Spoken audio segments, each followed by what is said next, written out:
Hi friends, मी श्रुतिका. मी आली आहे माझ्या मामाच्या घरी म्हणजेच नाशिकला. आज माझी मामा, मी, शिवांश आणि आजी आम्ही चाललो आहोत वणीला म्हणजे सप्तशृंगी देवीच्या दर्शनाला. आजूबाजूचा सुंदर निसर्ग पाहत आम्ही वणीला पोचलो. खूप छान असं पावसाळी वातावरण झालं होतं. वणीला पोचून आम्ही शिड्यांनी गड चढायचा का रोपवेने जायचं यांवर चर्चा करून आम्ही रोपवेने जायचं ठरवलं.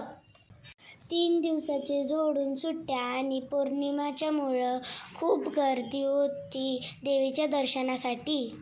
बऱ्याच वेळाच्या प्रतीक्षेनंतर आम्ही रोपवेजवळ पोचलो. मी रोपवेमध्ये बसायसाठी खूप एक्सायटेड होती कारण की मी पहिल्यांदा रोपवेमध्ये बसणार होती. रोपवेचा प्रवास करून आम्ही गाभाऱ्याजवळ पोचलो. मंदिराच्या गाभाऱ्यातही खूप गर्दी होती. आम्ही रांगेत उभी राहून दर्शनाची वाट पाहत होतो. याच वेळी बाहेर पाऊस पडत होता आणि छान धुके पसरले होते.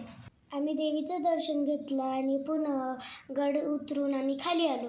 इतक्या गर्दीतही देवीचं छान दर्शन झालं. खाली आल्यावर आम्ही धुके बघून हिमालयात आल्यासारखं वाटत होतं. आमचा दिवस खूप छान गेला आणि प्रसन्न मनाने आम्ही परतीच्या प्रवासाला निघालो. बाय.